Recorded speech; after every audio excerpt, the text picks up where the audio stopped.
শুকর আদায় করছি আলহামদুলিল্লাহ। হে আমার প্রিয় ভাইরা, আমি আপনাদের সামনে সূরা হুজুরাতের শুরুর কয়েকটা আয়াত তিলাওয়াত করেছি। এই আয়াতগুলির মূল বক্তব্য জীবনকে আদবওয়ালা জীবন বানানো। এই বিষয়ের পরে খুব সংক্ষিপ্তভাবে কিছু কথা বলার চেষ্টা করব।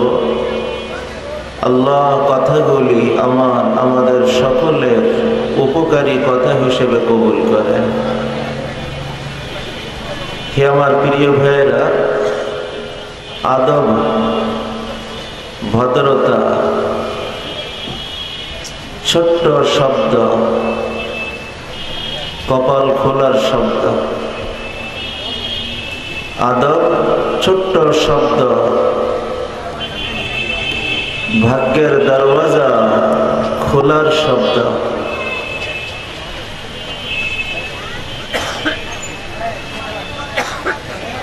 আরবিতে একটা প্রবাদ বাক্য আছে, অত্যন্ত বাস্তব কথাকেই তুলে ধরেছে। মান ওয়াসালা ওয়াসালা বিল আদাবি ওয়ামান হারুমা হারুমা বিতারকিল আদাবি। যে আল্লাহ পর্যন্ত পৌঁছেছে সে আদবের কারণেই পৌঁছেছে, আর যে ওই দরবার থেকে বঞ্চিত হয়েছে সে আদব ছাড়ার কারণেই বঞ্চিত হয়েছে। মান ওয়াসালা ওয়াসালা বিল আদাবি ওয়ামান হারুমা হারুমা বিতারকিল আদাবি। যেই পৌঁছেছে আদবের কারণেই পৌঁছেছে, আর যেই ছিটকে পড়ছে আদব ছাড়ার কারণেই ছিটকে পড়ছে। আল্লাহ আমাদের সকলকে আদবওয়ালা জিন্দেগি গ্রহণ করার তৌফিক দান করেন। হে আমার প্রিয় ভাইরা, আদব মানুষের জীবনে দেখনাই ছোট্ট, কিন্তু বাস্তবতা এই আদব তার ভিতরের তাকওয়াকে, তার ভিতরে তার অন্তরে তাকওয়া আছে একথা প্রমাণ বহন করে।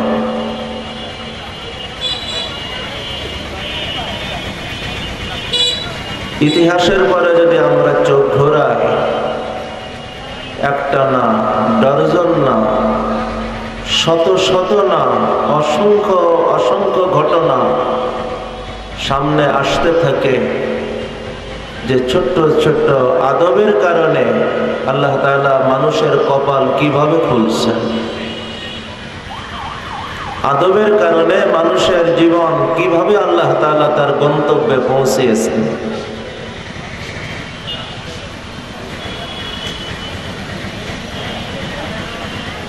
হাফিজ হুজুর রহমতুল্লাহ আলাইহি, আমরা সকলেই তার নাম জানি। হাফিজ জি, যে কোরআনের হাফিজ।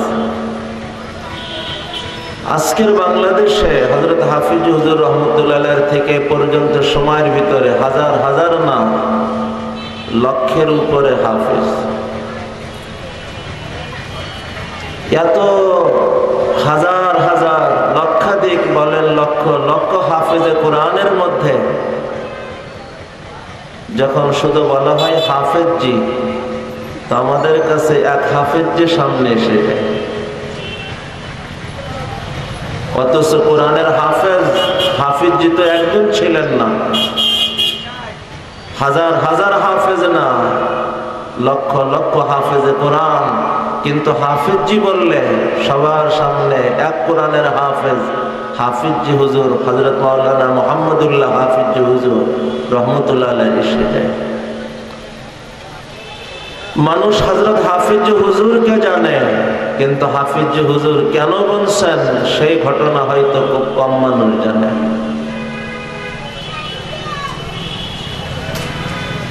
উনি এক সাধারণ অবস্থায় একজন মানুষ ছিলেন, বাচ্চা ছিলেন।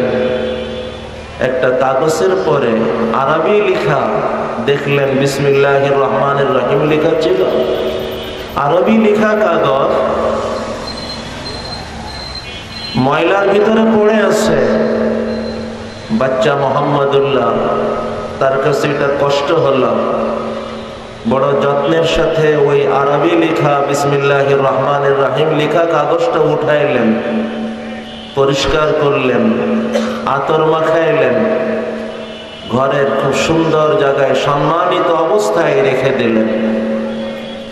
ঘটনা ছিল বিসমিল্লাহর প্রতি আদব সম্মান প্রদর্শনের ছোট্ট একটা ঘটনা, কিন্তু এই প্রদর্শন, এই আদব প্রদর্শন আল্লাহর কাছে এত ভালো লাগছে। এই ঘটনার পরে হাফিজ হুজুর রহমতুল্লাহ আলাইহির দিলের ভিতরে আল্লাহ তাআলা কোরআনের ইলম শিখার এক জজবা ভিতরে দিয়ে দিলেন।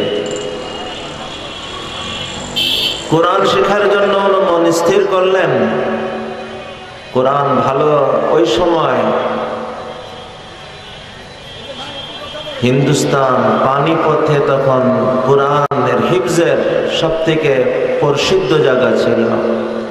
ওখানেই উনি যাওয়ার চিন্তা করলেন, কিন্তু আর্থিক অবস্থা এমন না, যোগাযোগও এমন না যে উনি পানিপথ পৌঁছবেন। ঘটনা লম্বা, সংক্ষেপ কথা হলো, ওনার কাছে যা ছিল, যে অবস্থা ছিল, ওই অবস্থায় উনি বের হয়ে পড়লেন পানিপথ যাওয়ার জন্য। সেই নোয়াখালী থেকে চলতে চলতে আমাদের এই যশোর জেলা নওপাড়া অভয়নগর থানাতে চেঙ্গুটিয়া এলাকা, ওখানে যখন হযরত পৌঁছলেন তো কুকুর কামড় দিল। তো কুকুর কামড় দেওয়া বাহ্যিক দেখলে একটা দুর্ঘটনা।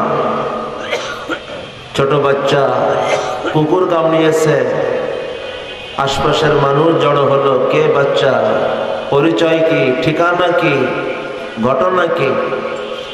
লোক যখন একত্র হয়ে সব জানল বাচ্চা একা, মুসাফির, বাড়ি অনেক দূর, তো সবাই তার ব্যাপারে আন্তরিক হলো, তার চিকিৎসার ব্যাপারে উদ্যোগী হলো। স্থানীয়ভাবে তখন এই কুকুর কামড়ের ভালো কোনো চিকিৎসা ছিল না। এই কুকুর কামড়ের ভালো চিকিৎসা ওই সময় পানিপথে ছিল। আমার ইশতেবাক লাগছে, হয়তো স্থানীয় উদ্যোগে অথবা রাষ্ট্রীয় সহযোগিতায় ওনাকে এই নওপাড়া থেকে সেই পানিপথ পর্যন্ত কুকুরের চিকিৎসা, কুকুরের কামড়ানোর চিকিৎসা করানোর লক্ষ্যে ওনাকে পাঠানো হলো। দুনিয়ার চোখ দেখতেছে কুকুর কামড়িয়েছে, তার চিকিৎসার জন্য পানিপথ পাঠানো হইতেছে, কিন্তু ঘটনা যে জানে সে বুঝতেছে কুকুর আজ কামড়ায় নাই, আল্লাহ কুকুরের কামড়ানোর ভিতর দিয়ে এই বাচ্চা মোহাম্মদুল্লাহকে তার গন্তব্যে পানিপথে পৌঁছানোর খোদাই ব্যবস্থা করে দিয়েছে। চিকিৎসা হলেন, ফিরলেন না, ওখানেই রয়ে গেলেন। কোরআন পড়তে শুরু করলেন, হাফেজ হলেন, আলিম হলেন, দারুল দেওবন্দে পড়লেন, হযরত থানবীর সোহবতে রইলেন।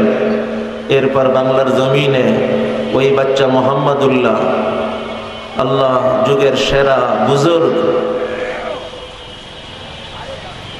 কোরআনের জিন্দা নমুনা হযরত হাফিজ হুজুর রহমতুল্লাহ আলাইহির রূপে বাংলার জমিন আবার ফিরলেন। হে আমার প্রিয় ভাইরা, ওই যে বিসমিল্লাহ লেখা কাগজের পরে তার অন্তরের গভীর থেকে যে শ্রদ্ধা, আদব ছিল, এই আদব আর শ্রদ্ধা তার কপাল খুলে দিয়েছে, তার জীবনকে পাল্টে দিয়েছে। মান ওয়াসালা ওয়াসালা বিল আদাবি ওয়া মান হারুমা হারুমা বিতারকিল আদাবি। যেই আল্লাহ পর্যন্ত পৌঁছেছে আদবের কারণেই পৌঁছেছে, যেই বঞ্চিত হয়েছে আদব ছাড়ার কারণেই বঞ্চিত হয়েছে। হ্যাঁ, আমার ঘটনা মনে পড়ছে, যতদূর মনে পড়ে মাওলানা তারিক জামিল সাহেবের কোন আলোচনার ভিতর দিয়ে শুনেছিলাম। একবার নবী বংশে এক বিধবা মহিলা সম্ভবত আফগানিস্তানের কোন এলাকায় বসবাস করত। অভিভাবক মারা গেল, পরিবারে কোনো পুরুষ নাই, কোনো অভিভাবক নাই, ছোট ছোট কিছু বাচ্চা, কোলের বাচ্চা। বিধবা মানুষ কি করবে, পারিশান। ওই সময় ভালো অবস্থা খোরাসান মনে করা হতো।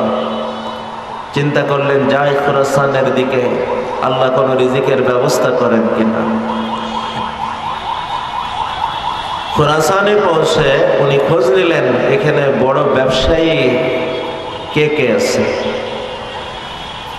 চিন্তা করলেন যারা সাধারণত ব্যবসায়ী হয় তাদের মন তুলনামূলক সহযোগিতার ব্যাপারে উদার হয়। তো খোঁজ পেল এখানে দুইজন বড় ব্যবসায়ী, একজন মুসলমান আর একজন অগ্নি পূজারক মাজুসি।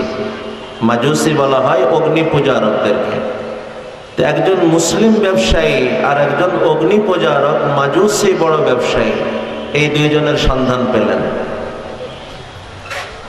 যেহেতু মুসলিম ব্যবসায়ীর সন্ধানও আসলো, তো উনি প্রথম চিন্তা করলেন আমি মুসলিম ব্যবসায়ীর কাছেই যাই। তার কাছে যে নিজের অবস্থা ব্যক্ত করলেন যে আমার অভিভাবক মারা গিয়েছে, এই ছোট ছোট বাচ্চাগুলি তাদেরকে নিয়ে চলার কোনো ব্যবস্থা আমার নাই, আপনি যদি আমাকে একটু আশ্রয় দিতেন আর আমার কোনো কাজের একটু ব্যবস্থা করে দিতেন, তো আমি এই বাচ্চাদেরকে নিয়ে চলতে পারতাম।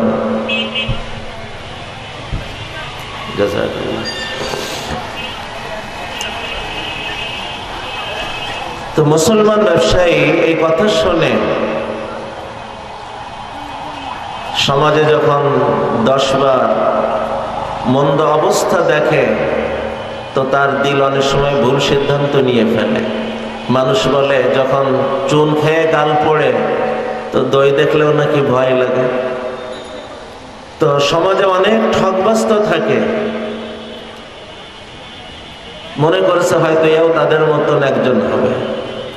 হতে পারে কোন ঠকবাজও হতে পারে, কিন্তু এই সময় ইসলামের তালিম হলো যেমন এ আশঙ্কা আছে যে ঠকবাজ, এ সম্ভাবনাও তো আছে যে সত্যবাদী।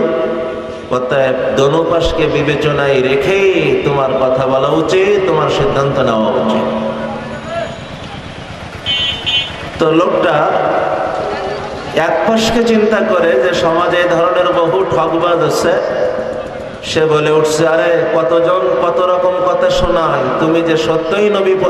আবার সে পরিচয়ও দিয়েছে, এক তো আমার অবস্থাই করুন, আবার তার আন্তরিকতা কামনার জন্য সে তার নিজের পরিচয় দিয়ে বলছেন আমি তোমাদের নবী মুহাম্মদ সাল্লাল্লাহু আলাইহি ওয়াসাল্লামের বংশের এক বিধবা মেয়ে। তো এই পরিচয় শুনে সে বলতেছে আরে কতজন কত রকম কথা শোনায়, তুমি আসলেই নবী বংশের কেউ কিনা, আমি তো জানি না।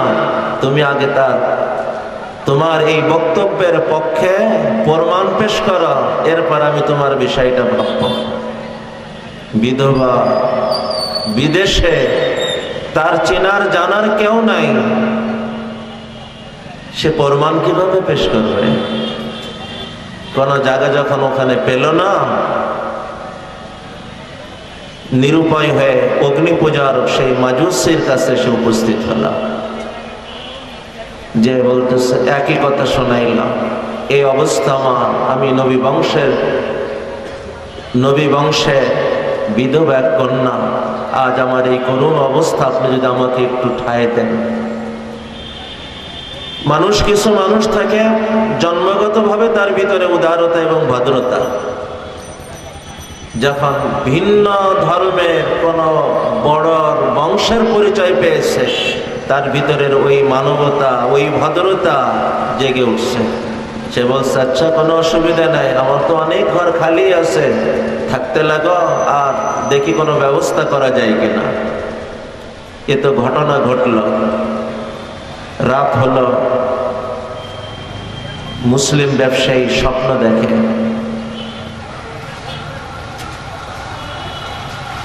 কিয়ামত কায়েম হয়ে গেছে।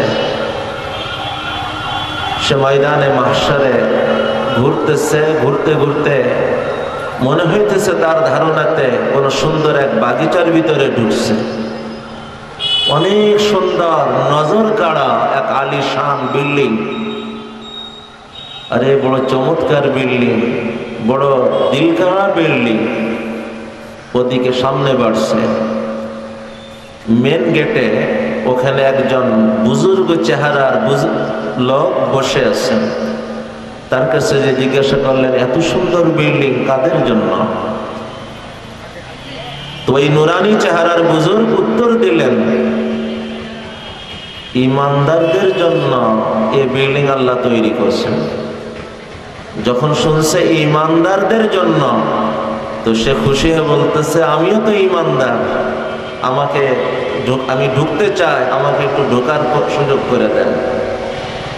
তখন ওই নুরানি চেহারার ব্যক্তি বুজুর্গ বলে উঠছেন, তুমি যে ইমানদার তার প্রমাণ কি? যত সময় তুমি তোমার ইমানদার হওয়ার পরে কোনো প্রমাণ না পেশ করতে পারছ, এই ঘরে আমি তোমাকে ঢুকতে দিচ্ছি না।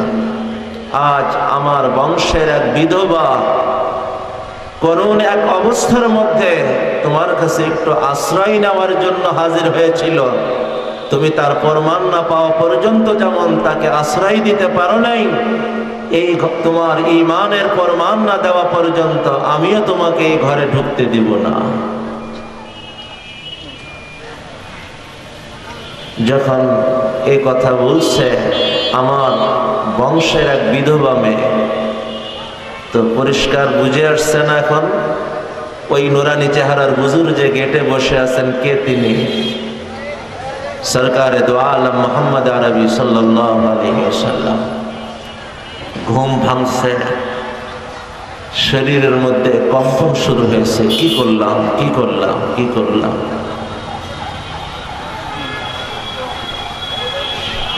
ওই রাতের বেলায় ঘর থেকে বের হয়ে পড়লেন।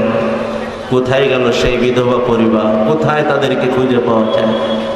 মানুষ যখন চেষ্টা করতে থাকে এক সময় সে পেয়েই যায়। বের হয়ে পড়ল, খুঁজতে খুঁজতে সংবাদ পেল সেই স্থানীয় সেই অগ্নি পূজারক মাজুসির বাড়িতে আশ্রয় নিয়েছে। ওই রাতের বেলাতেই মাজুসি ব্যবসায়ী ওই অগ্নি পূজারক ব্যবসায়ীর বাড়িতে হাজির, দরওয়াজায় দস্তক দিচ্ছেন। কে? পরিচয় দিয়েছে, আমি অমুক ব্যবসায়ী। পরিচিত মানুষ, দরজা খুলছেন। কি ব্যাপার? আর যে পরিবারকে তুমি আশ্রয় দিয়েছ ওই পরিবারকে আমি নিতে এসেছি। তুমি এর বিনিময়ে আমার কাছে যা যা চাবে আমি সব তোমাকে দেওয়ার মন নিয়ে এসেছি। আমার শুধু একটাই চাওয়া, ওই পরিবার আমাকে ফিরাই দাও। তখন ওই অগ্নি পূজারক মাজুসি বলে উঠছে, আরে যে দরবার থেকে তুমি বিতাড়িত হয়ে এখানে আসছ, ওই দরবারওয়ালার হাতে আমি ঈমান গ্রহণ করেছি, আর ওই বিল্ডিং ওই দরবারওয়ালা আমাকে দিয়ে দিয়েছেন, আর এই পরিবারকে আমি তোমাকে ফিরাই দিতে পারবো না। হে আমার প্রিয় ভাইরা, কেউ হয়তো বলতে পারেন এর তো স্বপ্ন। স্বপ্ন তো কাঁচা কথা হয়, স্বপ্নের পরে ভিত করে কোনো মজবুত কথা তো বলা যায় না। হে আমার প্রিয় ভাইরা, স্বপ্ন কিন্তু তার ঈমান গ্রহণ এটা তো আর স্বপ্ন না। এই ঈমান গ্রহণ তো বাস্তব। যে নবীর নামের পরে এই আদবের কারণে ঈমানের দরওয়াজা খুলল, এটা তো আর স্বপ্ন না। আর ওই বিল্ডিং পাওয়া, হ্যাঁ, যে স্বপ্ন কোরআন ও হাদিসের সমর্থনে পেশ করা হয়, ওই স্বপ্ন কাঁচা হয় না। ও স্বপ্ন ওই নাসের উদাহরণ হয় এবং পাকা হয়। চলেন এ মজমুন সরাসরি কোরআনে কারীম আমাদেরকে শোনাইতেছে। সূরা হুজরাতের শুরু থেকে একটা দুটো না, অনেকগুলি আয়াত এই আদবের আলোচনায় আল্লাহ তাআলা পেশ করছেন।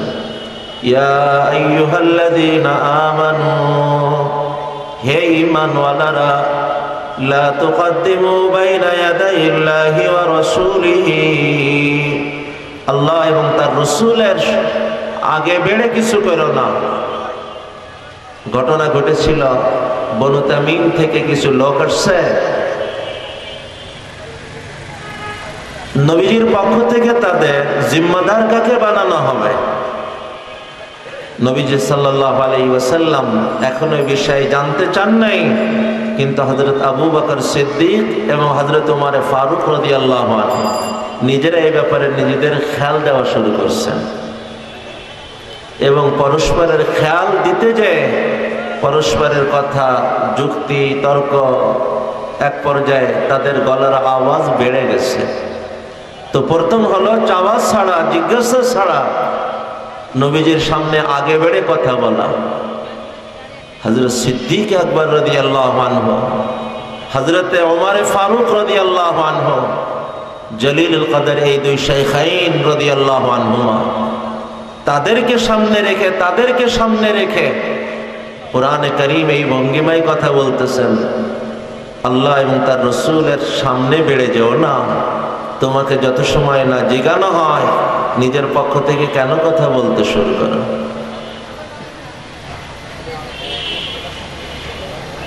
এটা আদব, বড়র সামনে কথা শুরু না করা। লা তুকদ্দিমু বাইনা ইয়াদাইল্লাহি ওয়া রাসূলিহি, যখন তোমাকে জিজ্ঞানো হয় তখন কথা বলো, তখন রায় পেশ করো। আল্লাহ আল্লাহ রসুলের সামনে তুমি আগে বেড়ে কোনো কথা বলো না। কথা মুতলাক, আগে বেড়ে চলো না, আগে বেড়ে বলো না, আগে বেড়ে কোনো খেয়াল দিতে যেও না। ওয়াত্তাকুল্লাহ ইন্নাল্লাহা সামিউন আলিম। প্রত্যেকটা কথাকে ব্যাখ্যা করার না, মূল কথা যেটা আমার এখানে শোনানোর, সেই কথাগুলিকে সামনে বাড়েন। এরপরে বলতেছেন, ইয়া আইয়ুহাল্লাযীনা আমানু লা তারফাউ আসওয়াতাকুম ফাওকা সাওতিন নবী ওয়া লা তাজহারু লাহু বিল কওলি কাজাহরি বাযিকুম লিবাযিন। নবীজির সামনে উচ্চ আওয়াজে কথা বলো না, পরস্পরেও কথা বলো, তখনও তোমাদের আওয়াজ যেন উঁচা না হয়ে যায়। তোমরা পরস্পরে একসাথে যখন বন্ধু বান্ধব বসো, যেমন খোলা মনে কথা বলো, ওইভাবে খোলা মনে কথা বলো না, হুশের সাথে কথা বলো। তোমার আওয়াজ সরাসরি নবীর সাথেও, নবীর আওয়াজ থেকে যেন তোমার আওয়াজ উঁচাও না হয়, সমানও না হয়, তোমার আওয়াজ যেন তার থেকে নিচে থাকে। এরপরের শব্দটা হলো বড় ভয়ানক শব্দ, আনতাহবাতা আমালুকুম ওয়া আনতুম লা তাশউরুন। তোমার আমল, তোমার অর্জিত নেকি, তোমার অর্জিত সব শেষ হয়ে যাবে, তুমি হয়তো ঠিক পাবে না। কোন গুনার কারণে সমস্ত আমল শেষ তো হয় না, সমস্ত আমল তো শেষ হয় ঈমান হারা হওয়ার কারণে। এই কথার ভিতর দিয়ে মূলত এই কথাকে বুঝিয়ে দেওয়া হয়েছে, আদব ছোট্ট ব্যাপার, কিন্তু ছোট্ট মনে করো না। এই ব্যাপারে যদি তুমি উদাস হও, হতে পারে এই আদবহীনতা তোমার ঈমান হারা হওয়ার কারণ না। এই আদবহীনতা তোমার ঈমান হারা হওয়ার কারণ না হয়। যদি এটা ঈমান হারা হওয়ার কারণ হয়, আদবহীনতা কুফরের দরওয়াজা যদি তোমার খুলিয়ে দেয়, তো তোমার সব শেষ হয়ে যাবে। لا ترفعوا أصواتكم فوق صوت النبي ولا تجهروا له بالقول كجهر بعضكم لبعض أن تحبط أعمالكم وأنتم لا تشعرون।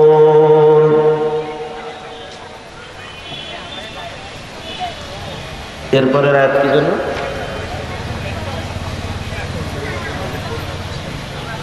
ইন্নাল্লাযীনা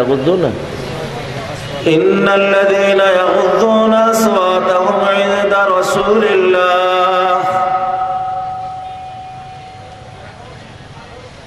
আগে তো আলোচনা হলো আওয়াজ উঁচু করবে না, এখন যে ওটা হলো আদবহীনতা, কুফরের দরওয়াজা খোলাই দিতে পারে।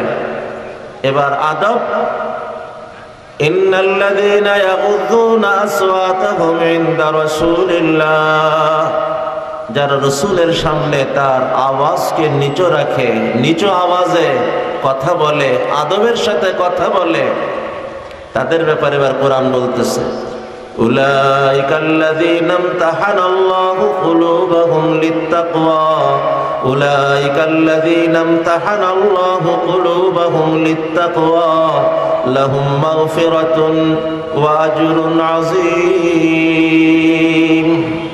এরাই হলো ওই মানুষ যাদের অন্তর আল্লাহ তাকওয়ার জন্য নির্দিষ্ট করছেন, আর এদের জন্য রয়েছে আল্লাহর পক্ষ থেকে ক্ষমা এবং আজরে আজিম, মহান পুরস্কার। ওই নজর কাড়া, ওই দিল কাড়া ইমারত, ওই জান্নাত তাদের জন্য লাহুম মাগফিরাতুন ওয়া আজরুন আযীম, লাহুম মাগফিরাতুন ওয়া আজরুন আযীম। হ্যাঁ, মান ওয়াসালা বিল আদাবি ওয়া মান হারুমা বিতারকিল আদাবি। আদব ছোট্ট শব্দ, কপাল খোলার শব্দ। আদবহীনতা ছোট্ট শব্দ, কপালে আগুন ধরানোর শব্দ। যেই পৌঁছেছে আদবের কারণেই পৌঁছেছে, যেই বঞ্চিত হয়েছে আদব ছাড়ার কারণেই বঞ্চিত হয়েছে। হ্যাঁ, ঘটনা মনে পড়ছে আমার, হযরত জুনায়েদ বাগদাদী রহমতুল্লাহ আলাইহি, নাম শুনছেন এ মজলিসে? ওনার নাম শোনেন নাই কে কে? দেখি, ওনার জুনায়েদ বাগদাদীর নাম শোনেন নাই এরকম কেউ আছেন? আর ওনার নাম শুনছেন কে কে? মাশাআল্লাহ। উনি আজকের কেউ না, শত বছর পার হওয়া না, শত বছর, 700-800 বছর পার হয়ে যাওয়া মানুষ। আজও সারা দুনিয়া ওনাকে সম্মানের সাথে স্মরণ করে। আজকের পৃথিবীতেও কাউকে ভালো মানুষ বুঝাইতে গেলে বলা হয় এ তো যুগের জুনায়েদ, এ তো যুগের জুনায়েদ। হে আমার প্রিয় ভাইরা, উনি বড় বুজুর্গ, বড় নেক, এ পথের কেউ ছিলেন না। উনি একজন মুষ্টিযোদ্ধা, বড় পাহলওয়ান, যুগের সেরা পাহলওয়ান, রাষ্ট্রীয় পাহলওয়ান ছিলেন। রাষ্ট্রীয় পাহলওয়ান থেকে যুগের সেরা বুজুর্গ, তার চলে যাওয়ার পর আজও 700-800 বছর পার হওয়ার পরেও তাকে আজ মানুষ তার নেকির সাথে স্মরণ করে। আল্লাহ এই গন্তব্যে কিভাবে পৌঁছাইলেন, কেন পৌঁছাইলেন? ওনার ঘটনাও এই পিছনের ঘটনার অনেকটা পাশাপাশি এক ঘটনা। প্রত্যেক বছর সেরা পাহলওয়ান নির্বাচন করার জন্য খেলা হতো। সময়ের বড় বড় পাহলওয়ান তারা খেলাতে অংশগ্রহণ করত।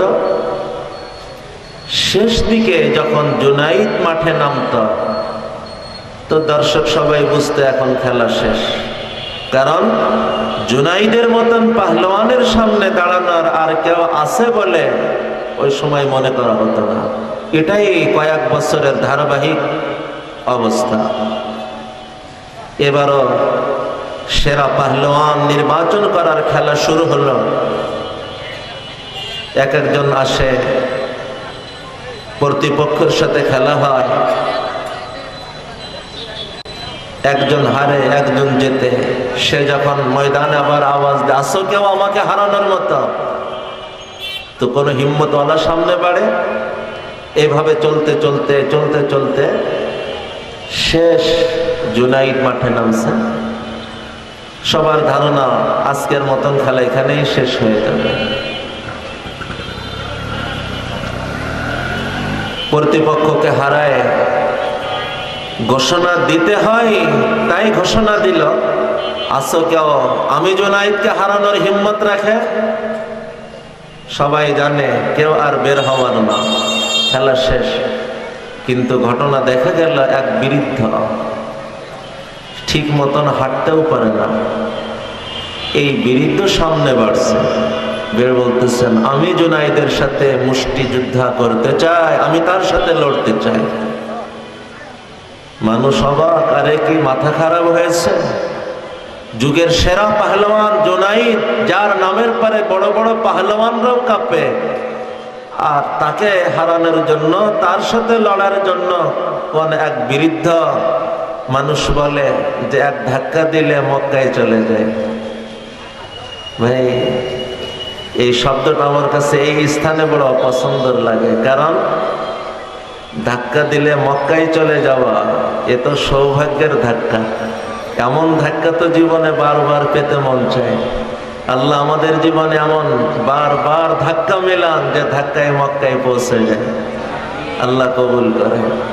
হ্যাঁ, এই স্থানে এটা বলার না, কোন মন্দ জায়গা যে দুর্বল, এতটাই দুর্বল যে ধাক্কা দিলে চলেন সমস্ত নাস্তিকদের প্রথম জায়গা মস্কতে যে পৌঁছে যায়, এটা বলেন। কিন্তু ধাক্কাতে মক্কায় পৌঁছে যায়, এটা এখানে সুন্দর শোনায় না। এমন ধাক্কা তো জীবনের বড় কাঙ্ক্ষিত ধাক্কা, স্বপ্নের ধাক্কা, অপেক্ষার ধাক্কা। আল্লাহ এমন ধাক্কা আমাদের সবাইকে মিলান, বারবার মিলান। তো যাই হোক, বৃদ্ধ নাছড় না, আমাকে সুযোগ দিতেই হবে, আমি জুনাইদের সাথে লড়তে চাই। তাকে কে সুযোগ দিবে? কিন্তু জুনাইদ সে আগে বেড়ে মনে করছে ভালো মজার হবে, তো বলতেছে ওকে আসতে দাও, ওর সাথে আমি একটু খেলবো। অনেক সময় পাগলের সাথেও খেলা দর্শকের মধ্যে কি বলেন মজাকের কারণ হয়, তামাশার কারণ হবে।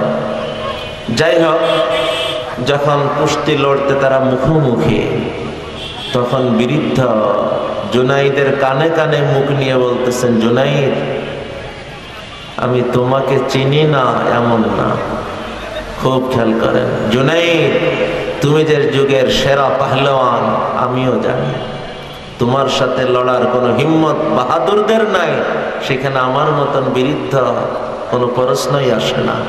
কিন্তু শোনো, আমি তোমার নবী বংশের এক বৃদ্ধ, যার সন্তান মারা গিয়েছে, আর পুতা পুতনি গুলা যারা সব অসহায় অবস্থায়, তাদের দেখার কোনো লোক আমার পরিবারে নাই। আর আমিও কিছু কামাই করব, আমার শরীরের অবস্থা এখন কাজ করার মতনও না।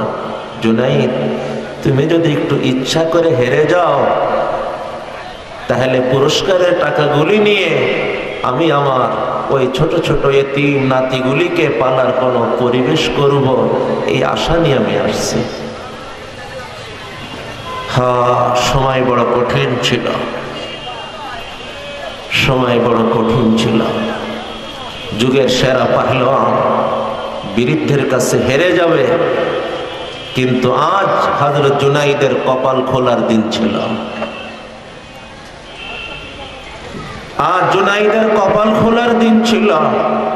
মনে মনে যা সিদ্ধান্ত নেওয়া, সিদ্ধান্ত নিয়েই নিলেন।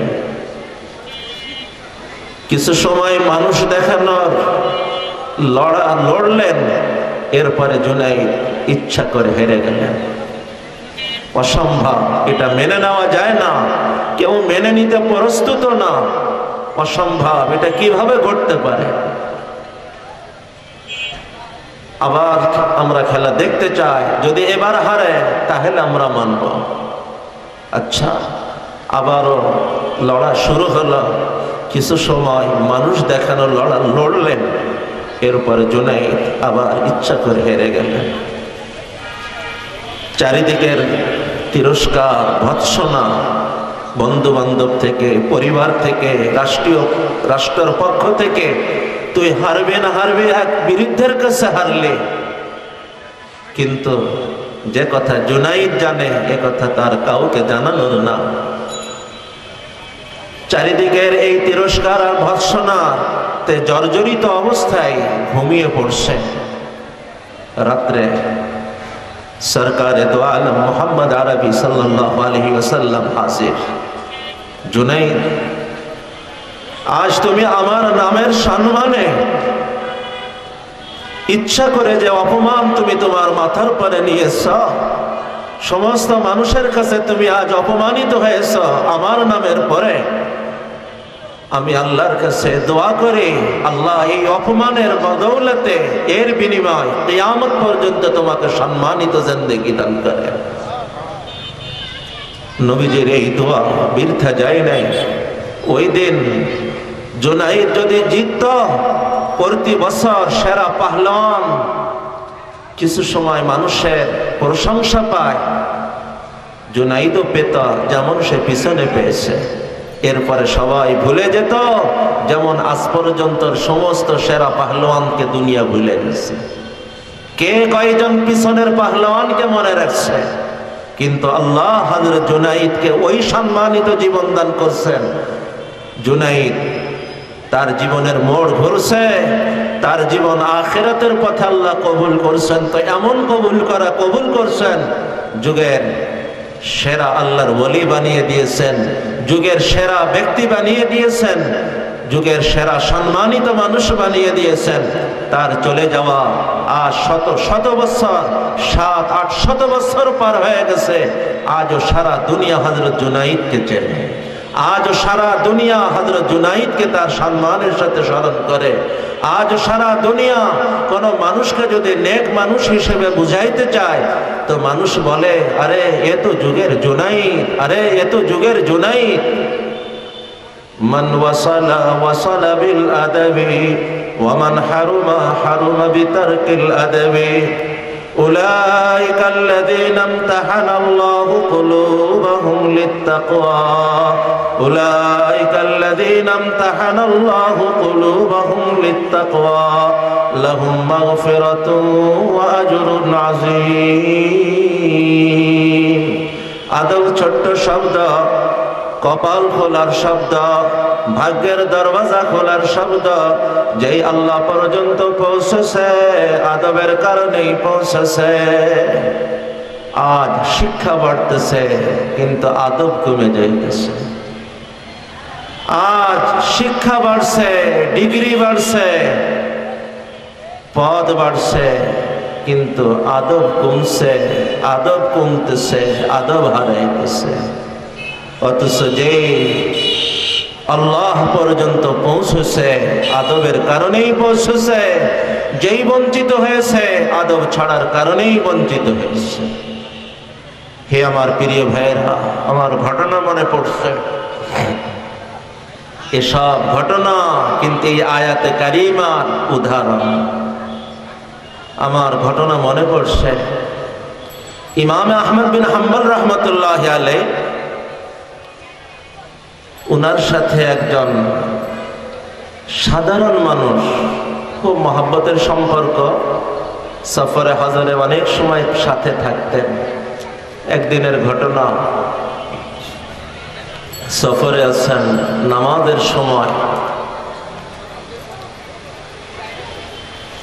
ওযু করবেন। ওই সময় তো আর এই ধরনের ওযুর ব্যবস্থা না। আর সফর অবস্থায় কোথায় আছেন আল্লাহ জানে। পাশে নদী, দুইজন ওযু করতে ওখানে বসছেন। ঘটনাক্রমে স্রোত যে দিক থেকে আসতেছে, ওই সাধারণ লোকটা ওই পাশে বসছে, আর স্রোত যেদিকে যাইতেছে ওই দিকে ইমাম আহমদ বিন হাম্বল রহমতুল্লাহ আলাইহি বসে ওযু করতেছেন। লোকটার দিলের ভিতরে যাচ্ছে, আরে আমি স্রোত আসার দিকে আমার ব্যবহৃত পানি স্রোতে ইমাম আহমদ বিন হাম্বল রহমতুল্লাহ আলাইহির সামনে দিয়ে নিয়ে যাইতেছে। আমার ব্যবহৃত পানি ওনার ব্যবহারে যাবে, এটা সুন্দর দেখায় না? হ্যাঁ, এটা মায়ে জারি, প্রবাহিত পানি, মাসালাই কোনো অসুবিধা নাই, কিন্তু আমার মনের মধ্যে কেমন লাগে যে আমার ব্যবহৃত পানি ওনার ব্যবহারে যাবে না, এটা সুন্দর দেখায় না। উনি উঠলেন, ওই পাশে যে বসলেন যে উনার ব্যবহারের পানি আমার ব্যবহারে আসুক, আমার ব্যবহারের পানি যেন উনার ব্যবহারে না যায়। ছোট্ট ঘটনা। অনেক দিন পর ওই লোকটার মৃত্যুর পর এক আল্লাহর বান্দার স্বপ্ন দেখল, ভাই কি অবস্থা? তো বলে, আল্লাহ আমাকে মাফ করে দিচ্ছেন, আল্লাহ আমার জান্নাতের ফয়সালা করছেন।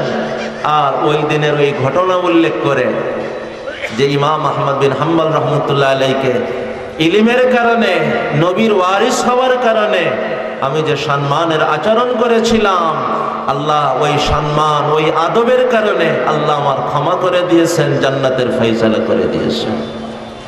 বলতে পারেন একই কথা, এ তো স্বপ্ন। হ্যাঁ স্বপ্ন, কিন্তু এই স্বপ্ন তো কোরআনের ওই আয়াতের উদাহরণের স্বপ্ন শোনাইতেছে। লাহুম মাগফিরাতুন ওয়া আজরুন আযীম উলাইকা আল্লাযীনা ইমতাহানাল্লাহু কুলুবাহুম লিত-তাকওয়া লাহুম মাগফিরাতুন ওয়া আজরুন আযীম। হে আমার প্রিয় ভাইরা, এই আদব আমাদেরকে কোরআন শিখিয়েছে, হাদিস শিখিয়েছে।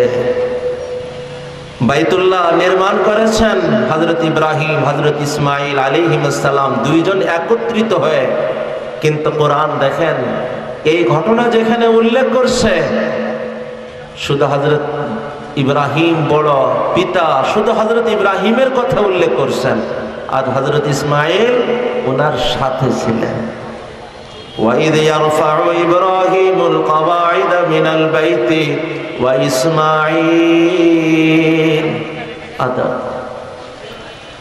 হযরত আব্দুল্লাহ, হযরত আব্বাস রাদিয়াল্লাহু আনহু, নবীজির চাচা, বয়সে সম্ভবত 2 বছরের ব্যবধান। হযরত আব্বাস রাদিয়াল্লাহু আনহু অল্প বড়।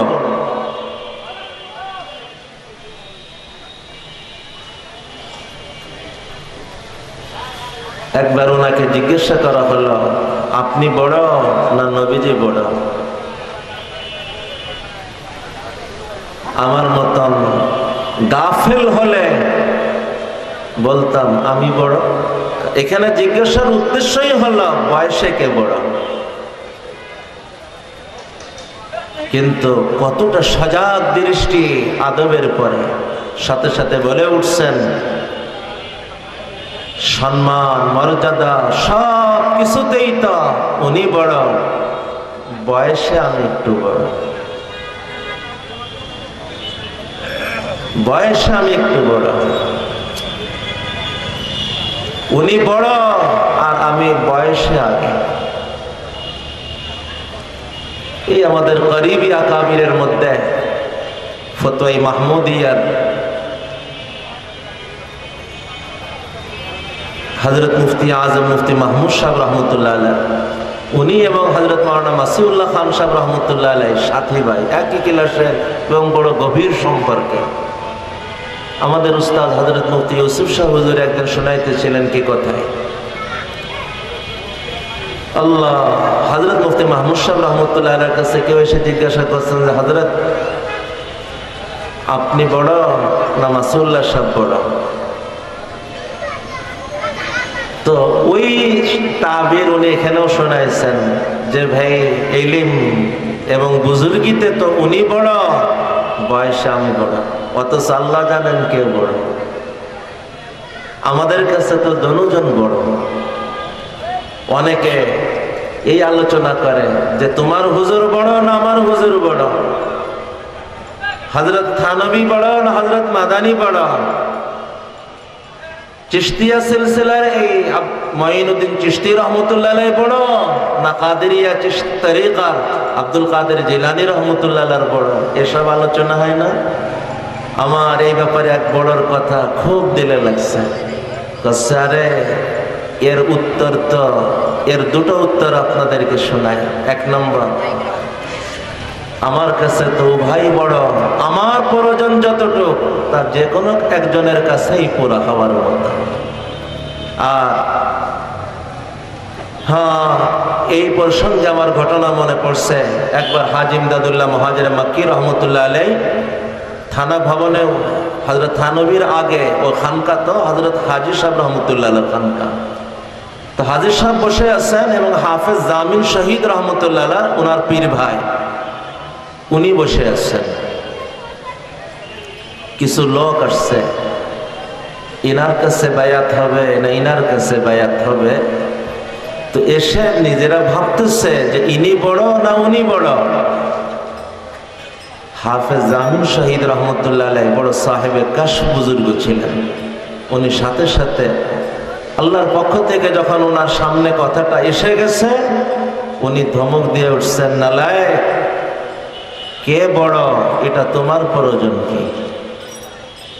তোমার যতটুকু পিপাসা, ওই তোমার পিপাসা নিবারণের পানি তুমি যার কাছেই যাবে তার কাছ থেকেই পাবে।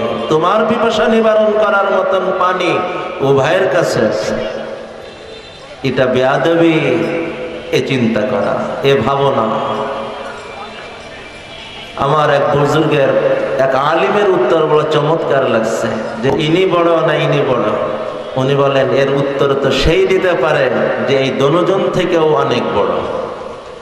কারণ এ পাল্লাই 10 কেজি আর এ পাল্লাই 9 কেজি।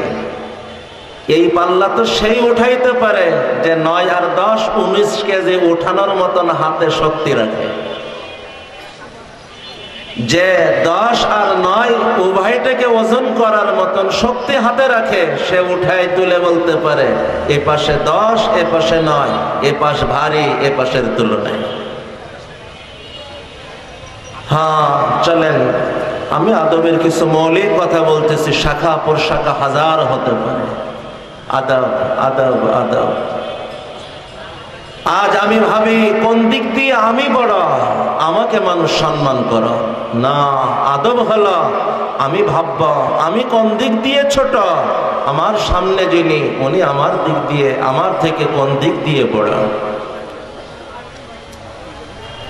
আমার সামনে আমি হয়তো তার বয়সে বড়, আমি তখন ভাববো না যে আমি তো বয়সে বড়, বরং আমি ভাববো আমি বয়সে বড় হতে পারি কিন্তু জ্ঞানে তো উনি বড়। আল্লাহ যদি আমাকে জ্ঞানে বড় বানান, আমি কথা ভাববো না আমি তো জ্ঞানে বড়, বরং ভাববো আমার সামনে যিনি উনি তো আমার বাবার বয়সী।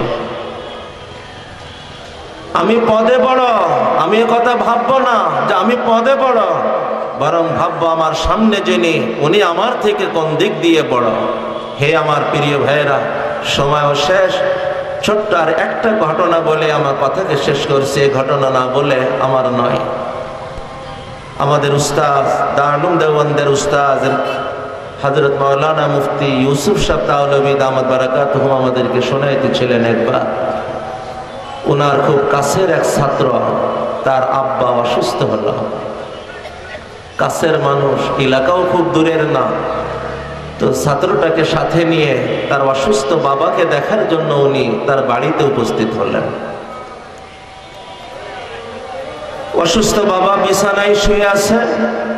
মেহমানকে বসানোর জন্য একটা চেয়ার পাশে খাটের ওখানে রাখছে। আমাদের মুফতি ইউসুফ সাহেব হুজুর ওই চেয়ারে বসলেন।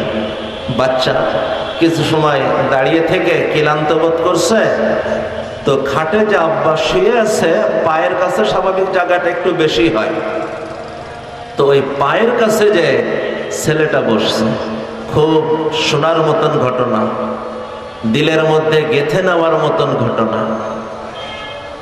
বাচ্চা অসুস্থ বাবার পায়ের কাছে যে বসছে, যেই না বাচ্চা পায়ের কাছে বসছে, অসুস্থ বাবা সাথে সাথে পা গুটিয়ে নিয়েছে, নিয়ে বলতেছেন বাবা তুমি আমার পায়ের কাছে না, তুমি আমার মাথার কাছে এসে বসো। আমাদের হুজুর বলেন আমি বড় অবাক হলাম, আমি বলেই ফেললাম এ তো আপনার ছেলে, ও আপনার মাথার কাছে বসা আর পায়ের কাছে বসায় কি পার্থক্য? তখন লোকটা যে উত্তর দিয়েছিল ওই উত্তরটাই আমার শোনানো উদ্দেশ্য। লোকটা ছিল সাধারণ, কিন্তু তার উত্তর ছিল অসাধারণ। লোকটা বলতেছেন, হ্যাঁ হুজুর, ও আমার ছেলে, ও আমার পায়ের কাছে বসে না, ওর কোলের উপরেও যদি আমি পা উঠাই দিই তাও কোনো দোষের না, কোনো অসুবিধার না, কিন্তু হুজুর ও কোরআনের হাফেজ। হুজুর ও কোরআনের হাফেজ, ওর সম্মানে না, ওর ভিতরে থাকা কোরআনের সম্মানে আমি ওকে পায়ের কাছে বসতে দিই না, বসতে দিতে পারি না। আমি ওর কারণে না, ওর ভিতরে থাকা কোরআনের আদবে আমি ওকে আমার মাথার কাছে বসতে বলেছি। মান ওয়াসালা ওয়াসালা বিল আদাবি, মান ওয়াসালা ওয়াসালা বিল আদাবি, ওয়া মান হারুমা হারুমা বিতারকিল আদাবি। যেই আল্লাহ পর্যন্ত পৌঁছেছে আদবের কারণেই পৌঁছেছে, আর যেই বঞ্চিত হয়েছে আদব ছাড়ার কারণেই বঞ্চিত হয়েছে। ইন্নাল্লাযীনা ইয়াগুদ্দুনা আসওয়াতাহুম ইনদা রাসূলিল্লাহ উলাইকাল্লাযীনা ইমতাহানাল্লাহু কুলুবাহুম লিত্তাকওয়া লাহুম মাগফিরাতুন ওয়া আজরুন আযীম। হযরত থানভী রাহমাতুল্লাহ আয়াতের আলোচনায় এই কথা উল্লেখ করছেন। এই আদব তো নবীজির কার পরে, নবীজি যখন নাই তো নবীজির স্থানে উলামায়ে কিরামের সাথে প্রত্যেক বড়র সাথেই আদব। আজ একজন সাধারণ মানুষ অসুস্থ অবস্থায় তার সন্তান পায়ের কাছে বসতে দেয় না, বলে ও আমার সন্তান পায়ের কাছে বসে না, তার কোলের উপরেও আমি পা রাখতে দ্বিধা নাই, অসুবিধা নাই, কিন্তু কোরআনের হাফেজ। আর আমি মসজিদের যখন সভাপতি হই, মুতাওয়াল্লি হই, সমাজের কেউ হই, তো ইমামকে ডাকে, এই ইমাম সাহেব, এই হুজুর শোনো। হ্যাঁ, এ লোক একজন ছোট লোক হতে পারে, ছোট বাচ্চা হতে পারে, কিন্তু আজ ইমাম, আজ সে নবীর ওয়ারিস আলিম, তাকে এ ধরনের ডাকা না। যখন এই কথাগুলির দিকে আমরা খেয়াল রাখব, আমার ভিতরে আদব বাড়বে, তাকওয়া বাড়বে। ওয়ামান ইউআযযিম শাআইরাল্লাহ, ওয়ামান ইউআযযিম শাআইরাল্লাহ, ওয়ামান ইউআযযিম শাআইরাল্লাহ ফাইন্নাহা মিন তাকওয়াল কুলুব। ইসলামের নিদর্শন মসজিদ, ইসলামের নিদর্শন মাদ্রাসা, ইসলামের নিদর্শন কোরআন, ইসলামের নিদর্শন এই হক্কানি রব্বানি উলামায়ে কেরাম, এনাদের সম্মান, এটা তাকওয়ার প্রমাণ। আল্লাহ তাআলা আমাদেরকে আদবওয়ালা হওয়ার তৌফিক দান করেন। আজ শিক্ষা বাড়ছে, ডিগ্রি বাড়ছে, কিন্তু আদব কমছে। অথচ আদব ছিল কপাল খোলার শব্দ, আদব ছিল ভাগ্যের দরওয়াজা খোলার শব্দ। আল্লাহ আমাদের সকলকে আদবওয়ালা হয়ে জীবন কাটানোর তৌফিক দেন, আল্লাহ পর্যন্ত পৌঁছার তৌফিক দেন। আমি কোন দিকে বড় এটাকে না ভেবে, আমি যার সামনে সে আমার থেকে কোন দিকে বড় এ কথাকে ভেবে, তার আদবে, বাবা পিতা মাতার আদবে, বয়স্ক লোকের আদবে, বড় মাংস বলার আদবে, যে কোনো অবস্থায় আমার বড় তার আদব এহতেরাম গ্রহণ করে আদবওয়ালা মানুষ হওয়ার তৌফিক আল্লাহ আমাকেও নসিব করেন, আল্লাহ আমাদের সবাইকে নসিব করেন। বা আদব বা নসিব, বে আদব বে নসিব। ওমা আলাইনা ইল্লাল বালাগ ওয়া আখির দাওয়ানা আনিল হামদুলিল্লাহি রাব্বিল আলামিন।